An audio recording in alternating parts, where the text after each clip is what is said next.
BreitlingSource.com here, and we're taking a look at the Breitling Headwind. It's been discontinued, but it's still a beautiful watch, and one of the watches that I think I'll definitely be keeping, and possibly getting another one. I really love the Breitling Headwind. It has the day-date configuration similar to the Rolex President model, which is quite popular.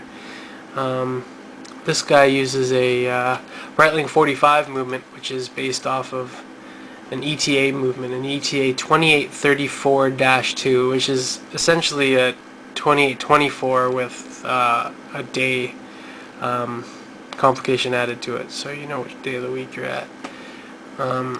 Actually, it's pretty useful complication. It's nice to have something there in the 12 o'clock. And as you can see, this one has a really large Wings logo on it, which is something I really enjoy about this watch. There's some really cool features of this watch that might not be noticeable upon initial looking at it. It is a large watch with a pilot bracelet, 22 millimeter lug width, sorry, and the dial actually has a special process applied to it. What it is that instead of the letters and everything painted onto it, the dial is actually made of solid silver, and they use this process which reveals the silver underneath where the letters and where the markings are, so they're very crisp. You probably can't see it from here, but when you look at the dial, it's actually quite striking.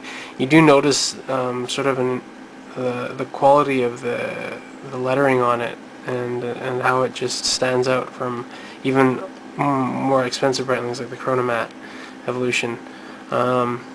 It's quite striking, and if you take a look at it, it's actually the same size as a Chronomat Evolution. I think it might be 0.1 of a millimeter smaller. The bezels are almost the same size as well. They stopped making the Headwind in 2005, and it was only made for 4 years, from 2001 till 2005. It's got 500 meter water resistance, which is really good, and it's pretty heavy as well, about the same weight as any of the other ones. The typical Windrider series case that's straight across with the little crown guards there, and brushed bezel, polished everything else. So really nice. Let's take a look at the back here. Typical back. This one's chronometer certified, of course.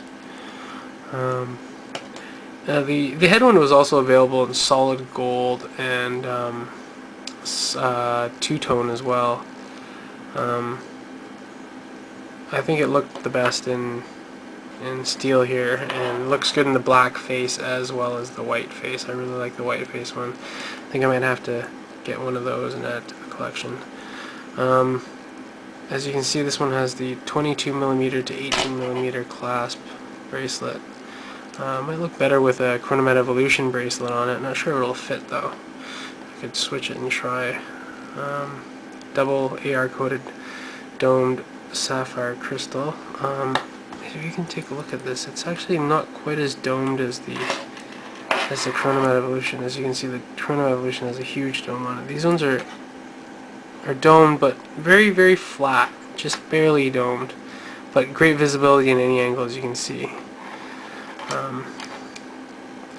Great lume on it. It's got the lume. It's bright, but they're only little dots at the end of the markers, similar to the Chrono Avenger, which many have complained being a military style sort of a wrist instrument watch. It should have a better lume, which I agree. But for a watch like this, that pretty much is just a large, classy watch, it doesn't need to have a large lume. But it is very bright and lasts quite a while.